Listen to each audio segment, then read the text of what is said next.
Hey everybody, Economic Ninja here. I hope you are doing great. You know what that smells like out here?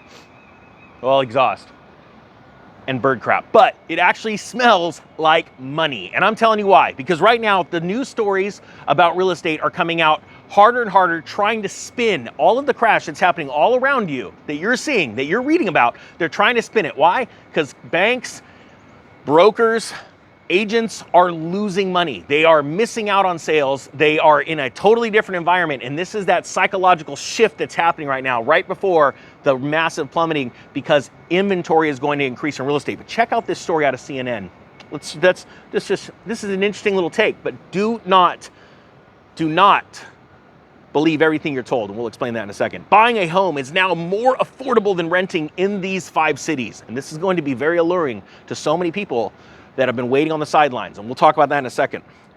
Washington, D.C., even as rents continue to climb across the country, renting is still cheaper than monthly payments for a purchased home in 45 of the 50 largest cities in December. According to a report from Realtor.com, because they want to sell homes, renting costs nearly $800 less per month than buying on average. But there are 5 cities where, despite stubbornly high prices, rising mortgage rates, and some of the least affordable homes in buying conditions in decades, it is still cheaper to buy than to rent. Rent is still going up, but steadily slowed its pace of growth throughout 2022. And just so you know, let me stop and really quick and explain that. We are literally in the point where we're seeing things going from rising, like home prices rising and rents rising, to dropping. We are seeing deflation.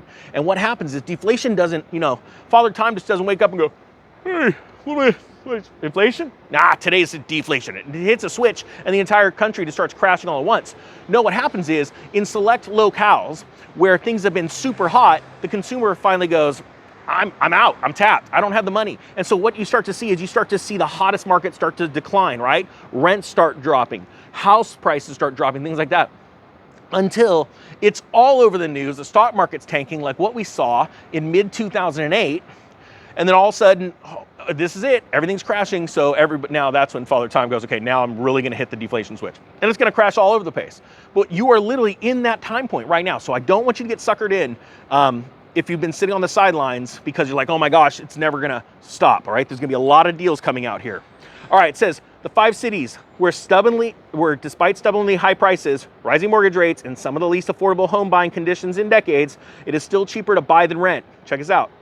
It says rent is still going up, but steadily slowed its pace of growth throughout 2022. The national median rent jumped 3.2% in December from a year ago, marking the 11th month of slowing rent growth from January's peak of 17.4% growth. That's actually quite a staggering number as far as the rate of slowing it's going through right now. Following 4 months of declines, median asking rent flattened out in December at $1,712 per month. That's the median rent. I mean, we're talking nationally, that's insane. That's come down $69 per month from the peak in July of 2022, but it's still $308 higher than in December of 2019. So this is the question we're all waiting for, right? Where is it better to buy? A year ago, as rents were spiking but mortgage rates had not surged, it was more affordable to buy in many cities than to rent. But with mortgage rates double what they were a year ago, monthly costs to own a home have created a widening gap between rents payments made by first-time home buyers. Home ownership costs grew 37.4% in December of 2022 from a year before. That was more than 10 times faster than rents, which were up 3.2% during the same period. During the first half of 2022, as mortgage rates surged, several cities flipped from being affordable to buyers to being more affordable to renters, including Atlanta, Baltimore, Charlotte, North Carolina, Cleveland, Hartford, I'm gonna start counting, Connecticut, Indianapolis, Philadelphia, Miami, and Orlando. Oh wait, nope, there's 2 more. Jacksonville and Tampa, Florida. Baltimore is the only city that flipped back to being a place that is more favorable to buy in December of 2022. Now, just 5 markets of the top 50 cities favor homeownership over renting in December. Memphis, Tennessee had its biggest savings to home buyers over renters, with the monthly cost of home ownership 32.7% less than renting.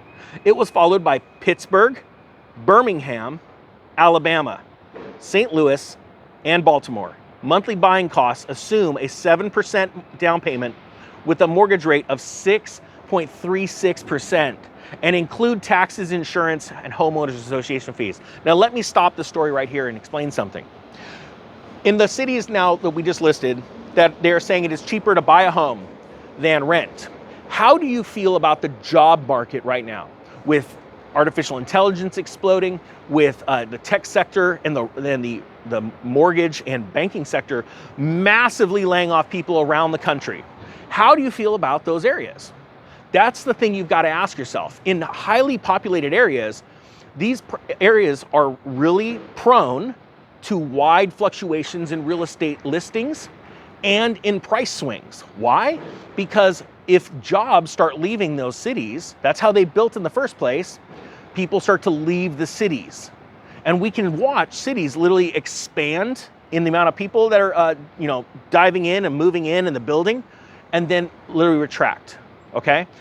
It's easier to be able to spot those opportunities than it is in rural areas where real estate is not as, there's not as many properties to buy, to choose from. That's why they tend to hold their value longer, especially when you're dealing with properties that have larger lots, things like that. So the question you have to ask yourself, there's a lot of people that have been literally hemorrhaging money in rents, and my heart goes out to you. And you've been wanting to buy a house forever, but we are literally on the cusp of something big. And patience, not only is it a virtue, it is going to pay off for you so massively. You see, because as the Fed starts to slow its rates, and it's going to probably just raise 25 basis points next, and then another one, right? And then what they're going to do is they're not going to start dropping it right away. They're going to hold. And that duration of time of these high rates, the layoffs, are going to cause the pain. And that is almost when we're about to jump in. Why? Because they're going to start to lower rates again, unless we have something happen in the bond market. That could happen. And if the bond market goes crazy and the 10-year spikes, maybe because of a liquidation event of US dollars around the world, that could happen. Then we're in definitely uncharted territory. And I'm going to be honest with you, in 2023, I expect to be in uncharted territory. I believe I'm going to be bringing you stories where this has never happened, or that has never happened in economic history in our country. And that is when you want to be investing. You want to invest when there's blood in the street. Guys, I want to see you succeed. And one of the ways of succeeding is patience. And always remember to take profits off the table. All right, guys, that being said, I thank you so much for watching. The Economic Ninja is out.